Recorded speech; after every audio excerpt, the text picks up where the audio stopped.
Утро, приятели, от малката фитнес заличка в Ашфорд на тир паркинга, където живея и откъдето тръгвам да работя всеки ден.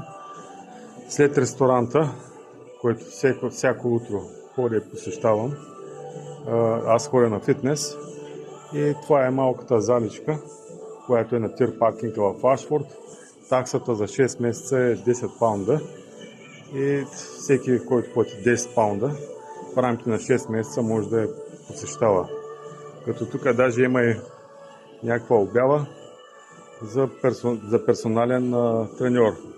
Някаква жена, която е персонален треньор и която може една-две тренировки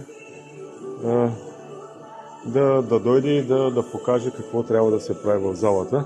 Значи на мен не ми е необходимо, но в принцип има такава реклама, която е поставена в залата. И има и уреди, с които човек може да тренира. Има лежанка, има гладиатори, има бягаща пътека, има скрос тренажор и работещ климатик. Не е нещо кой знае какво, но цената е 10 паунда за 6 месеца и всички шофьори, които са на този паркинг платени тук, могат да ползват тази база и този фитнес да спортуват.